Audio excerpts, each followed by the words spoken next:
അതുകൊണ്ടാണ് ഞാൻ നിഅമത്തിനെ കുറിച്ച് ആദ്യം പറയുന്നത്. നമ്മൾ ഇങ്ങോട്ട് ഈ പരിപാടിക്ക് വരുമ്പോൾ ഷർട്ട് ധരിച്ചത് നമ്മൾ തന്നെയാണ്.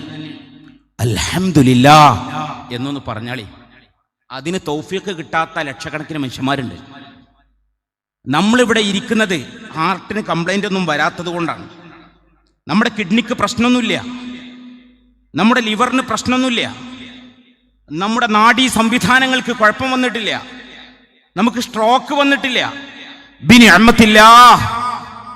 അതുകൊണ്ടാണ് സ്വസ്ഥമായി ഇവിടെ ഇരിക്കാൻ കഴിയുന്നത്. നമ്മുടെ വീട്ടിൽ നമ്മുടെ ഭാര്യക്കൊന്നും സംഭവിച്ചിട്ടില്ല, അൽഹംദുലില്ലാഹ്. നമ്മുടെ മാതാപിതാക്കൾക്കൊന്നും സംഭവിച്ചിട്ടില്ല, അൽഹംദുലില്ലാഹ്. നമ്മുടെ കുട്ടി കോണിമെന്ന് വീണിട്ടില്ല, അൽഹംദുലില്ലാഹ്. നമ്മുടെ അനുജൻ ആക്സിഡന്റ് ആയിട്ടില്ല, അൽഹംദുലില്ലാഹ്. റബ്ബിന്റെ നിഅമത്തിനെ കുറിച്ച് ചിന്തിക്കുക, ശാകിരീങ്ങളിൽ ഉൾപ്പെടുക. ശാകിരീങ്ങളിൽ ഉൾപ്പെടാൻ നിരന്തരം ദുആ ചെയ്തുകൊണ്ടിരിക്കുക. അല്ലാഹുമ്മ ജഅൽനാ മിനശ് ശാകിരീൻ. അപ്പോൾ നമ്മൾ നിർബന്ധമായും നമ്മുടെ ആദർശത്തിന്റെ വേര് ഊന്നിക്കിടക്കുന്ന അഹ്ലുസുന്നത്തി വൽ ജമാഅ, ബഹുമാനപ്പെട്ട സമസ്ത, അതിൽ നിൽക്കാൻ കഴിയുക എന്ന ഏറ്റവും വലിയ നിഅമത്തിന് ശാകിരീങ്ങളായി മാറണം. അല്ലാഹു തൗഫീഖ് പ്രദാനം ചെയ്യട്ടെ. 2 ദിവസം മുമ്പ് എൻ്റെ ഒരു സുഹൃത്ത്, അവന് ഏകദേശം ഒരു 1.5 കോടി, 2 കോടിയുടെ അടുത്ത് വരും വില വരുന്ന ഒരു വീട് വെച്ചു. വലിയ ധനാഢ്യനാണ്, അള്ളാഹു ധാരാളം നിഅമത്ത് കൊടുത്തൊരു വ്യക്തിയാണ്. വലിയ വീട് തന്നെ വെച്ചു. അങ്ങനെ വലിയ പ്രോഗ്രാമൊക്കെ സംഘടിപ്പിച്ച് അതിൻ്റെ കുടിയിരിക്കൽ കർമ്മം അതൊക്കെ നടന്നു. പക്ഷെ ആ സുഹൃത്ത് എന്നോട് പറഞ്ഞത്, 2 ആഴ്ച ആയല്ലോ കുടിയിരിക്കൽ കഴിഞ്ഞിട്ട്, ഇതുവരെ ശരിക്കൊന്ന് ഉറങ്ങാൻ എനിക്ക് കഴിഞ്ഞിട്ടില്ല, എനിക്ക് ഉറക്കം കിട്ടുന്നില്ല. ആലോചിക്കണം, 2 കോടിയോളം വില വരുന്ന വീടാണ്. ബെഡ്റൂമൊക്കെ ഒരു ഫുട്ബോൾ സ്റ്റേഡിയം പോലെ വിശാലമാണ്. വലിയ സെറ്റപ്പിലാണ് എല്ലാം ഉള്ളത്. പക്ഷെ 2 ആഴ്ചയായിട്ടും ഉറക്കം കിട്ടിയിട്ടില്ല. അപ്പൊ ഞാൻ ചോദിച്ചു, മൗലിദൊക്കെ നടത്തിയില്ലേ? കാരണം എല്ലാ തട്ടുമുട്ട് വണ്ടിയും വലിയും ഒഴിവാകാനാണ് മൗലിദ്, അതിനാണ് ഖുത്ബിയത്ത്, അതിനാണ് സുന്നത്ത് ജമാഅത്തിന്റെ ചര്യകളും ചിട്ടകളും നിഷ്ഠകളും. അതൊക്കെ ചെയ്തില്ലേ, പിന്നെന്തിനാ പേടിക്കുന്നേ എന്ന് ചോദിച്ചപ്പോൾ അതൊക്കെ ചെയ്തു. പക്ഷെ എനിക്ക് ഉറക്കം കിട്ടുന്നില്ല. അപ്പൊ ഞാൻ തിരിച്ചു ചോദിച്ചു, പങ്കെടുക്കേണ്ട, നിർബന്ധമായിട്ടും ആ ഹൗസ് വാമിങ്ങിൽ പങ്കെടുക്കേണ്ട ആരെങ്കിലും പങ്കെടുക്കാതിരുന്നിട്ടുണ്ടോ? എല്ലാവരും പങ്കെടുത്തു. പക്ഷേ എന്ന് പറഞ്ഞിട്ടിങ്ങനെ ഒരു പോസ്റ്റ് ഇട്ടു. അപ്പൊ ഞാൻ ചോദിച്ചു, ആരാണ്? ബാപ്പിമ്മയൊക്കെ കൂടിയില്ലേ എന്ന് ചോദിച്ചു. ഇല്ല, ബാപ്പിമ്മയും കൂടിയിട്ടില്ല. എന്റെ വിഷയം ഇതായത് കൊണ്ടാണ് ഞാൻ ഈ സംഭവം തന്നെ ഉദ്ധരിച്ച് നിങ്ങളോട് സംവദിക്കുന്നത്. ബാപ്പിമ്മയും കൂടിയിട്ടില്ല. ഹൗസ് വാമിങ്ങിന് വാപ്പിമ്മയും കൂടിയിട്ടില്ലേ? ഇല്ല ഉസ്താദേ. അതെന്തേ? അത് എൻ്റെ ഭാര്യയ്ക്കൊരു പ്രശ്നം ഉണ്ടായിരുന്നു, അവരേറ്റൊരു പ്രശ്നം ഉണ്ടായിരുന്നു. അപ്പൊ പിന്നെ ഞങ്ങൾ കുറച്ച് കാലമായിട്ട് ക്വാർട്ടേഴ്സിൽ ഒറ്റക്ക് പാർക്കുകയാണ്. അപ്പൊ പിന്നെ കുടിയിരിക്കലിനൊക്കെ നന്നായിക്കോളും എന്ന പ്രതീക്ഷയിൽ ഞങ്ങൾ ക്ഷണിക്കാൻ പോയി. അപ്പോ എൻ്റെ ഭാര്യയെ കണ്ട പാടെ എൻ്റെ അമ്മ അങ്ങോട്ട് ചാടി. അയാൾ പറഞ്ഞ ഭാഷയാണ് ഞാൻ ഉപയോഗിക്കുന്നത്. പെട്ടെന്ന് അങ്ങ് സ്ട്രോങ് ആയി. ഓ ജിപ്പോ ഇങ്ങോട്ട് വരികയാണോ എന്നൊരു ശൈലിയിൽ അങ്ങ് സംസാരിച്ചു. അപ്പൊ എൻ്റെ ഭാര്യ പെട്ടെന്ന് എടുത്തു ചാടുന്നൊരു പ്രകൃത. ഭാര്യ പറഞ്ഞു, ഞാൻ കുടിയിരിക്കലിന് ക്ഷണിക്കാൻ വന്നായിരുന്നു, ഇനി മാണെങ്കിൽ വന്നാൽ മതിയായിരുന്നു. അതോടുകൂടി 2 ബ്ലോക്കായി. അങ്ങനെയാണ് ഉസ്താദെ അവർ പങ്കെടുക്കാതിരുന്നത്. അങ്ങനെ ഞങ്ങൾ അവിടുന്ന് പോന്നു. നാട്ടുകാരെയും അതിൻ്റെ അപ്പുറമുള്ളവരെയും ഒക്കെ വിളിച്ചിട്ട് കുടിയിരിക്കലടത്തി. ഇവർ വന്നിട്ടില്ല. ഞാൻ പറഞ്ഞു, മോനെ ഒരു നിവൃത്തിയില്ല, ആ ബാപ്പാനി ഇമ്മാനി ആ വീട്ടിൽ എത്തിക്കണം, അല്ലെങ്കിൽ നിനക്ക് ഇവിടെ എന്നല്ല അവിടെയും സുഖം കിട്ടൂല. പിന്നിപ്പം എന്താ കാട്ട്? വാപ്പങ്ങട്ട് ചാടുന്ന് പറഞ്ഞു.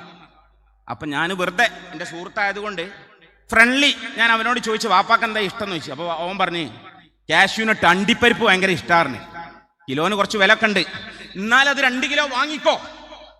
അണ്ടിപ്പരിപ്പ് ഇഷ്ടമാണെങ്കിൽ 2 കിലോ വാങ്ങി അങ്ങോട്ട് പോയി പച്ച മലയാളത്തിൽ പറഞ്ഞ സോപ്പിട്ടാള് രക്ഷയില്ല.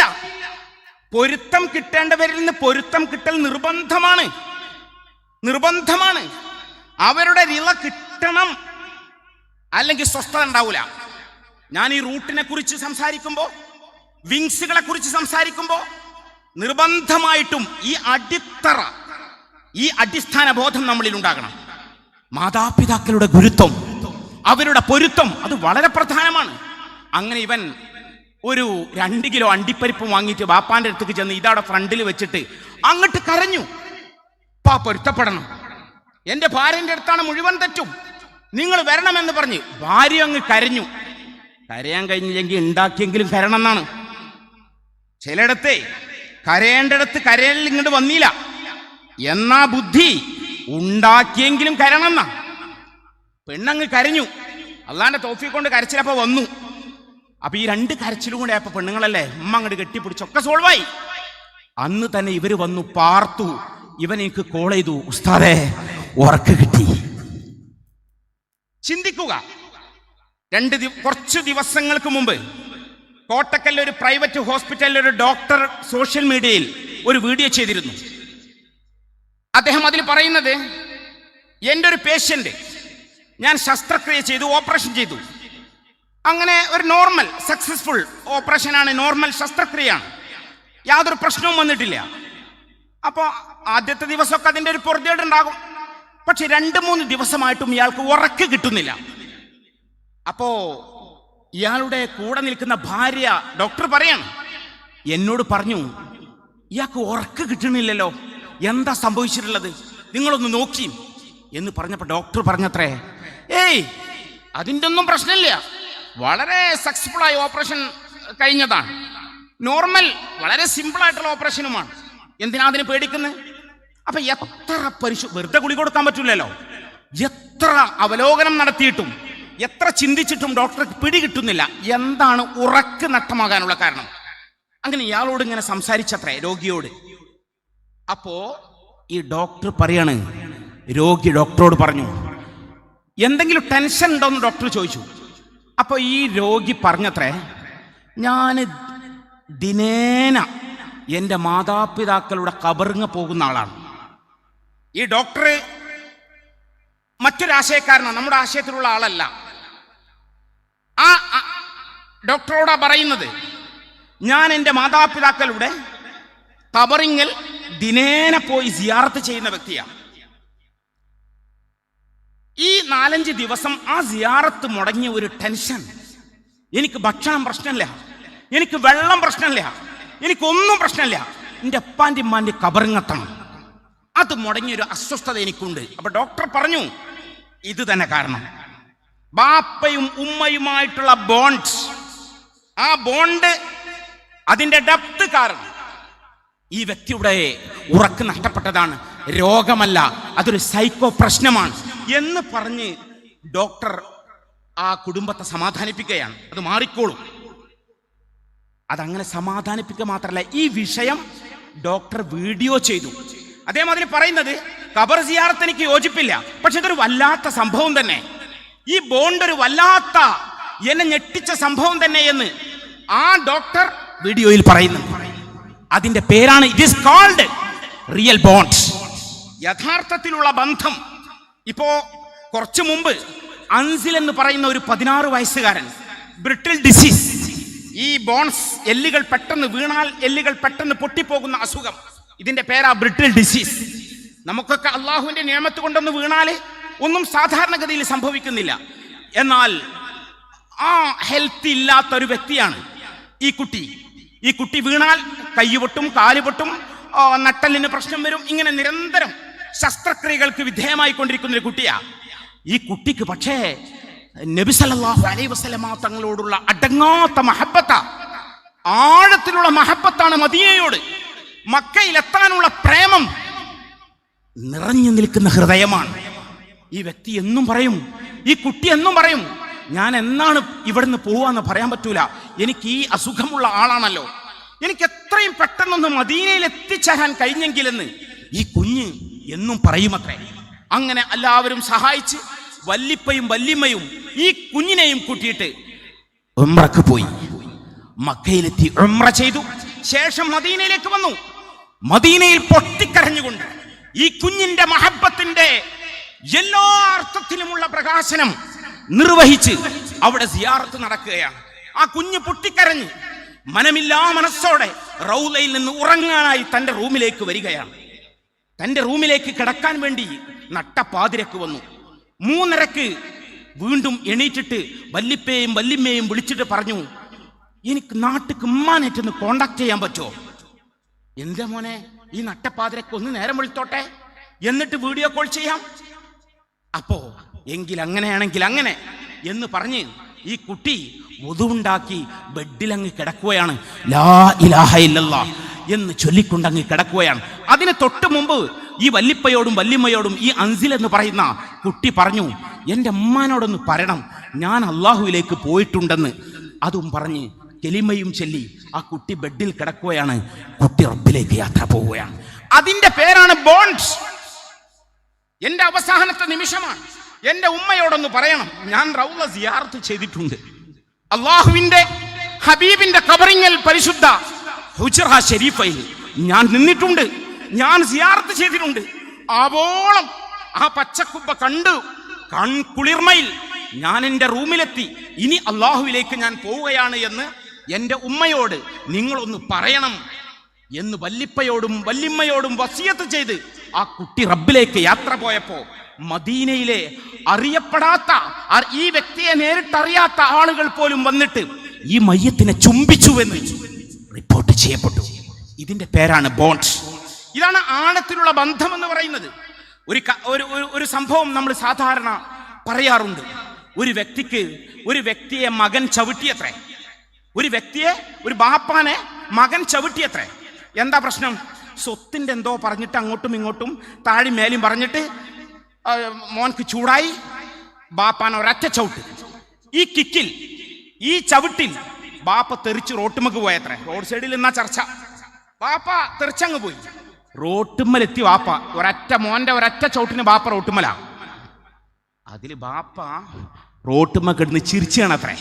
ഭയങ്കര ചിറി. അപ്പൊ നാട്ടുകാരെല്ലാരും കൂടി ഇതെന്താ കാക്കങ്ങളെ കഥ? മോന്റേക്കൊന്ന് ചവിട്ട് കുടുങ്ങിയത് പോട്ടെ, റോട്ടുമ്മലെത്തി അവിടെ കിടന്ന് ചിരിക്കാൻ നിങ്ങൾക്ക് മാനസികമായോ? അതിൽ ഈ ബാപ്പ പറയണല്ല, ഞാൻ എൻ്റെ പാനെ ചെറുതായിട്ടൊന്ന്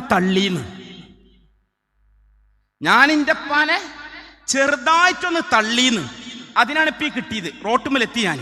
ഇനിയിപ്പൊ ഇജ്ജവിടെ എത്താന്ന് ആലോചിച്ചപ്പോഴേ എനിക്ക് ചിരി വന്നു. മനസ്സിലാണ്ടോ? ഇജ്ജവിടെ എത്തുന്ന ആലോചിച്ചപ്പോ എനിക്ക് ചിരി വന്നു.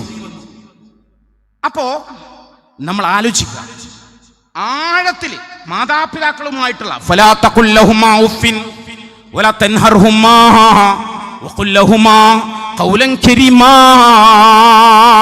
പരിശുദ്ധ ഖുർആൻ ഫലാ തഖുൽ ലഹുമാ ഉഫിൻ, അവർക്ക് ഇഷ്ടപ്പെടാത്ത കോലത്തിലുള്ള ഒരു ഇമോജി, ഒരു ആക്ഷൻ, ഒരു നോട്ടം, ഒരു ഇടപെടൽ, ഒരു വാക്ക്, ഒരു ചലനം, അവർക്ക് ഇഷ്ടപ്പെടാത്ത ഒരു നിശ്ചലനം, അതും പാടില്ല. ഫലാ തഖുൽ ലഹുമാ ഉഫിൻ വലാ തൻഹർഹുമാ, അവരോട് ചൂടാകരുത്, ദേഷ്യപ്പെടരുത്, അവരോട് കയർത്ത് സംസാരിക്കരുത്.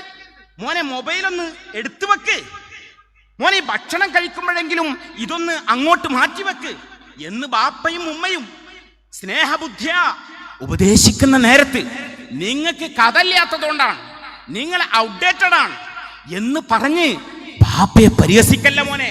പരിശുദ്ധ ഖുർആനാ പറയുന്നത് ഫലാ തഖുൽ ലഹുമാ ഉഫിൻ. എടാ ഒന്ന് ഇങ്ങോട്ട് വാ എന്ന് പറയുമ്പോ ഒരു വീഡിയോ കണ്ടുകൊണ്ടിരിക്കുക, ഒരു യൂട്യൂബില് എന്തോ കണ്ടുകൊണ്ടിരിക്കുക. അപ്പൊ എനിക്കത് അസ്വസ്ഥതയാണ്. അത് ബ്രേക്ക് ചെയ്തുകൊണ്ട് ഇങ്ങോട്ട് വരൽ. ബാപ്പ അങ്ങനെ ടേബിളിൽ കാത്തിരിക്കണം, ഉമ്മ അങ്ങനെ ഇരിക്കണം, ചോറേക്കാൻ വാടാ എന്ന് പറയുമ്പോ ഇത് വരണേന്ന് നമ്മളെ കൊണ്ട് കുടുങ്ങിയല്ലോ. പറഞ്ഞു പോകരുത് മോനെ. അവരോട് നിങ്ങള് ഗൗരവത്തിൽ സംസാരിക്കരുത്. ഇനിയിപ്പോ എന്താ വേണ്ടത്? ഒന്നും മിണ്ടാതൊക്കെ പറ്റൂല. ഖൗലൻ കരീമാ, ഡീസന്റായ വർത്താനം അവരോട് നിങ്ങൾ പറയണം. അവർക്ക് എന്താണോ ആശ്വാസം നൽകുന്ന സംസാരം അത് നിങ്ങൾ അവരോട് പങ്കുവെച്ചുകൊണ്ടിരിക്കണം, അവരോട് സംസാരിച്ചു കൊണ്ടിരിക്കണം. ബാപ്പാനി മനും വെറുപ്പിക്കരുത് എന്ന് പരിശുദ്ധ ഖുർആൻ. ഇപ്പോ ഒരു 6 മാസം മുമ്പ് എൻ്റെ പരിചയത്തിലൊരാൾ, അയാള് ഗൾഫിൽ നിന്ന് വരാനാകുമ്പോൾ എപ്പോഴും വിളിച്ചു ചോദിക്കും, ദുബായിലാണ്, വരാനാകുമ്പോൾ എപ്പോഴും വിളിച്ചു ചോദിക്കും, എന്താ വേണ്ടത്, ബാപ്പാനോടും ഉമ്മാനോടും ചോദിക്കും, നിങ്ങൾക്ക് എന്തെങ്കിലും വേണോ? അപ്പൊ ഈ മോന് ബാപ്പിയും ഇപ്പൊ എന്താ പറയാ, ഒന്നും വേണ്ട മോനെ, എജ്ജ എങ്ങനെയെങ്കിലും എത്തി കിട്ടിയാൽ മതി എന്നാ സാധാരണ പറയില്ലേ. അപ്പൊ ഒന്നും കൊണ്ടുവരേണ്ടി വരൂല. പിന്നെ മക്കളും പെണ്ണുങ്ങളുമാണ് എന്തെങ്കിലും പറയാ.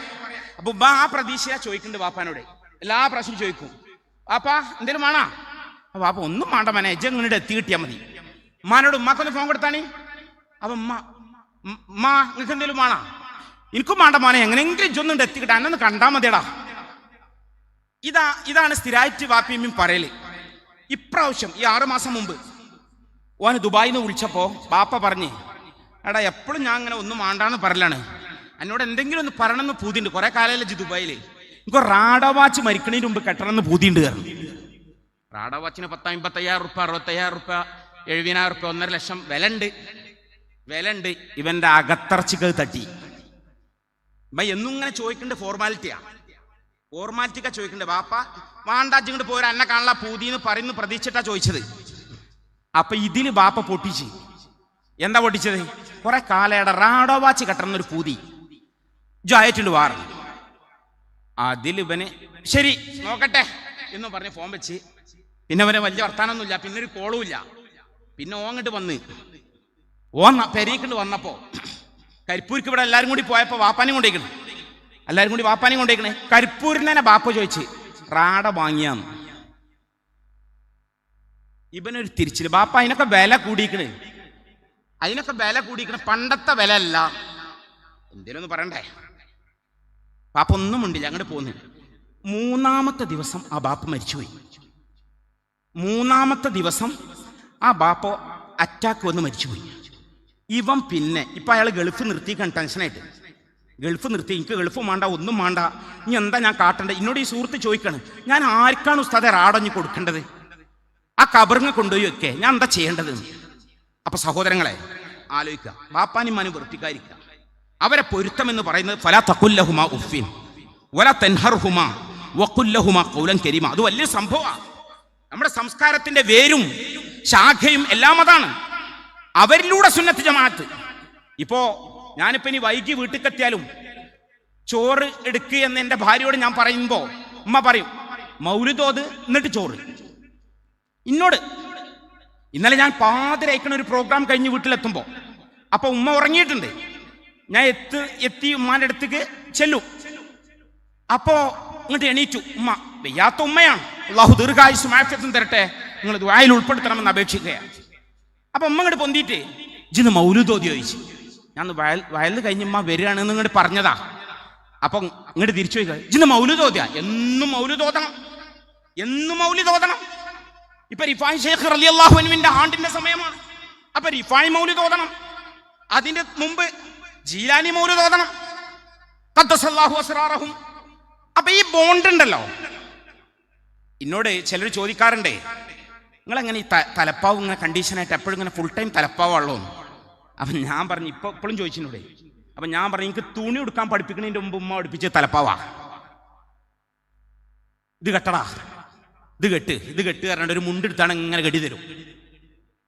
ഇപ്പോഴും പുറത്ത് കണ്ടിറങ്ങുമ്പോ തൊപ്പിടുമ്പോ എന്താ എനിക്ക് തലപ്പാവില്ലേ? ജി പിന്നെന്താ ഓതി പഠിച്ചത്? തലപ്പാവില്ലേ? അതെവിടെ? ഹെൽമെറ്റ് വെക്കുമ്പോഴും ചോദിക്കും, തലപ്പാ വെച്ചാ പോരെ? നമുക്ക് ആ നിയമമൊന്നും അറിയില്ല. തലപ്പാ വെച്ചാ പോരെ? ഉമ്മ വണ്ടിയിലുണ്ട് തലപ്പാവ്, ഞാൻ പരിപാടിന്റെ അവിടുന്ന് കെട്ടിക്കൊണ്ട് ഹെൽമെറ്റ് വെക്കാൻ ഞാൻ പോലീസ് പിടിച്ചു. എന്നാ അവിടുന്ന് മറക്കണ്ടട്ടാ. സുന്നത്ത് ജമാഅത്ത് അവിടുന്ന് കിട്ടണം, സുന്നത്ത് ജമാഅത്തെ അവിടുന്ന് പോരണം. വിട്ടുവീഴ്ചയില്ലാത്ത ആദർശബോധം. അള്ളാഹു നമ്മുടെ മാതാപിതാക്കൾക്ക് ദീർഘായുസ്സും ആഫിയത്തും കൊടുക്കട്ടെ. മരണപ്പെട്ടു പോയ നമ്മുടെ മാതാപിതാക്കൾക്ക് അള്ളാഹു മഗ്ഫിറത്തും മർഹമത്തും കൊടുക്കട്ടെ. അവരുടെ പ്രാർത്ഥന കൊണ്ടാണ് മക്കളെ, പ്രിയപ്പെട്ട സഹോദരങ്ങളെ, ഇവിടെ നമുക്ക് ഇരിക്കാൻ പറ്റുന്നത്. നമ്മുടെ വല്യപ്പമാർ, നമ്മുടെ വാപ്പമാർ, നമ്മുടെ ഉമ്മമാർ ദ്വാരുന്നിട്ടുണ്ട്. പടച്ചോനെ എന്റെ കുട്ടിനെ വഴിപിഴപ്പിക്കരുത്. പരിശുദ്ധ സമസ്തക്ക് കീഴിൽ, അഹ്ലുസുന്നത്ത് വൽ ജമാഅക്ക് കീഴിൽ എന്റെ കുട്ടിയെ അടിയുറപ്പിച്ച് നിർത്തണമേ എന്ന് അവരുടെ പൊട്ടിക്കരഞ്ഞുള്ള പ്രാർത്ഥനയുടെ ഫലമാണ്, ഇജാബത്താണ്. സമസ്തയുടെ കൊടിക്ക് കീഴെ വിനീത വിധേയരായി നമ്മൾ ഈ അച്ചടക്കത്തോടെ വന്നിരിക്കുന്നത്. ഞാൻ ഞെട്ടിപ്പോയി. ഇത്രയും വലിയൊരു സദസ്സ്, ചെക്കന്മാര്, ഫുൾ ചെക്കന്മാരാ. ഈ ചെക്കന്മാര് അപ്പുറത്തിരുന്ന് അതിന്റെയും അപ്പുറത്തിരുന്ന് മൊബൈലിൽ തോണ്ടിക്കളിക്കേണ്ട ടൈമാണ്. എത്രയോ സാധ്യതകൾ അവർക്ക് മുന്നിലുണ്ട്. എല്ലാം ഉപേക്ഷിച്ച് ഇങ്ങനെ നിരന്തരം ക്ലാസ് കേട്ടുകൊണ്ടിരിക്കുകയാണ്, ദീന് കേട്ടുകൊണ്ടിരിക്കുകയാണ്, സുന്നത്ത് ജമാഅത്ത് കേട്ടുകൊണ്ടിരിക്കുകയാണ്, സമസ്തയെ ശ്രവിച്ചുകൊണ്ടിരിക്കുകയാണ്. അതൊരു തൗഫീഖല്ലേ സഹോദരങ്ങളെ? ആലോചിച്ചു നോക്കൂ. അപ്പോ ആ തൗഫീഖിന്റെ ശ്രേണിയിലേക്ക് ചേർന്ന് നിൽക്കുക, ആ നിഅമത്തിന് നമ്മൾ ശാക്കിരീങ്ങളായി മാറുക. സുന്നത്ത് ജമാഅത്തിന്റെ എതിരാളികൾക്ക് പല ഉടായ്പുണ്ടാവും. അത് കണ്ട് നമ്മൾ പേടിക്കണ്ട.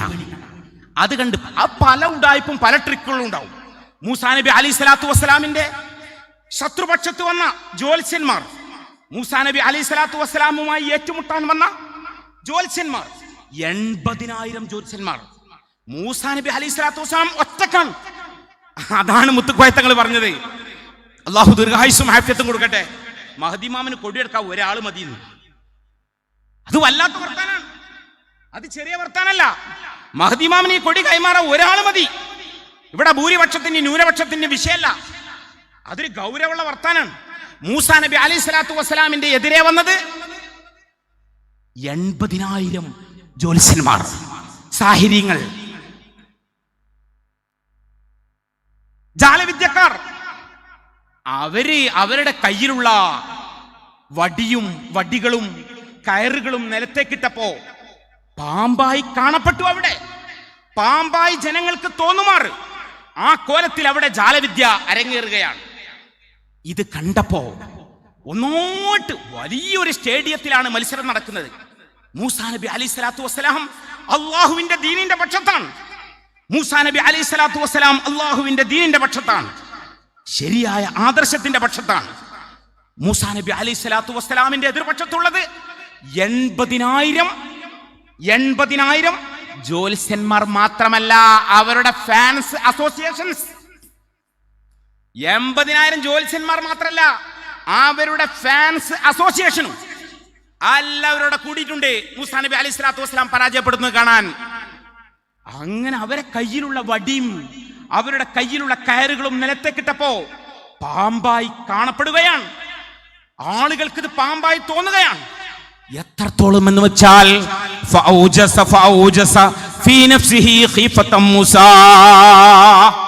മൂസാ നബി അലൈഹി സ്വലാത്തു വസ്സലാമിന് പോലും പേടി തോന്നി. പടച്ചോനെ, ഈ ഉടായ്പ് കണ്ട് ജനങ്ങൾ തെറ്റിദ്ധരിക്കുമല്ലോ, അതാ പേടി. ഈ ഉടായ്പ് കണ്ടു പേടിച്ചതല്ല, ഈ ഉടായ്പ് കണ്ട് ജനങ്ങൾ തെറ്റിദ്ധരിക്കുമല്ലോ. സമസ്തക്കെതിരെ വരുന്നവർ, സുന്നത്ത് ജമാഅത്തിനെതിരെ വരുന്നവർ പല ഉടായ്പുകളുമായി വരുമ്പോ സാധാരണക്കാർ അവരുടെ കെണികളിൽ പെട്ടുപോകും. സുന്നത്ത് ജമാഅത്തിന്റെ ശത്രുക്കൾ പല ട്രിക്കുകളുമായും പല മായാജാലങ്ങളുമായും വരുമ്പോ അതിൽ സാധാരണക്കാർ പെട്ടുപോകുമെന്ന പേടി നമ്മുടെ ഉസ്താദുമാർക്കുണ്ടാകും, നമ്മുടെ നേതാക്കന്മാർക്കുണ്ടാകും. മൂസാ നബി അലൈഹി സ്വലാത്തു ഉള്ളിലൊരു ഒരു ആന്തല്, പടച്ചോനെ, ആൾക്കാരിത് കാണുമ്പോ അതാണ് ശരിയെന്ന് ധരിക്കുമോ? എന്റെ ഭാഗത്താണല്ലോ ഹക്കുള്ളത്, ഞാൻ റബ്ബിന്റെ ആളാണല്ലോ, ആളുകൾ തെറ്റിദ്ധരിക്കുമോ? ഇത് മൂസാ നബി അലൈഹി സ്വലാത്തു വസ്സലാമിന് തോന്നിയ ആ മൈക്രോ സെക്കൻഡിൽ അല്ലാഹു പറഞ്ഞു, ഖുൽനാ ലാ തഖഫ് ഇന്നക അൻതൽ അലാ. മൂസാ അലൈഹിസ്സലാം, നിങ്ങൾ എന്തിനാ പേടിക്കുന്നത്? നിങ്ങളുടെ ഭാഗത്തല്ലേ ശരിയുള്ളത്, നിങ്ങളുടെ ഭാഗത്തല്ലേ ആദർശമുള്ളത്, നിങ്ങളുടെ ഭാഗത്തല്ലേ സിറാത്ത് മുസ്തഖീമുള്ളത്, നിങ്ങളുടെ വാദമല്ലേ ശരി. പിന്നെ അവരെന്ത് തട്ടിപ്പ് കളിച്ചാലും നിങ്ങൾ എന്തിനു പേടിക്കണം എന്ന് പരിശുദ്ധ ഖുർആൻ. ഈ ഒരു ആത്മവിശ്വാസമാണ് സുന്നത്ത് ജമാഅത്തിന്റെ ആളുകൾക്ക് ഉണ്ടാകേണ്ടത്. മഹാനായ കാളമ്പാടി ഉസ്താദ് നവ്വറല്ലാഹു മർക്കദഹു, അവരൊക്കെ ദറജ അല്ലാഹു വർദ്ധിപ്പിച്ചു കൊടുക്കട്ടെ. ദുന്യവിയായ യാതൊരു താല്പര്യവുമില്ലാതെ മൺമറഞ്ഞു പോയ മഹാരഥന്മാരായ ആ ശ്രേണിയിൽപ്പെട്ട പണ്ഡിതന്മാർ, അവരൊക്കെ അവസാനത്തെ പ്രസംഗത്ത് പറഞ്ഞെന്താ അറിയോ? സമസ്തന്റെ കൂടെ നിന്നോളീം. പല പരീക്ഷണങ്ങളും പല ബുദ്ധിമുട്ടുകളും പല ഫിത്നകളും വരും. സമസ്ത കൈവിടണ്ട, സമസ്തനെ പുച്ഛിക്കണ്ട, സമസ്തനെ വലിച്ചെറിയണ്ട. അത് നഷ്ടമാണ്, അത് തീരാ നഷ്ടമാണ്, തീരാ ദുഃഖമായി മാറും. എന്നാണ് അവരൊക്കെ അവസാനമായി സംസാരിച്ചത്. ആ റൂട്ടിൽ ഉറച്ചു നിൽക്കാൻ അർഹമുർ റഹീമീനായ റബ്ബ് നമുക്കെല്ലാം തൗഫീഖ് നൽകട്ടെ എന്ന് പ്രാർത്ഥിച്ച്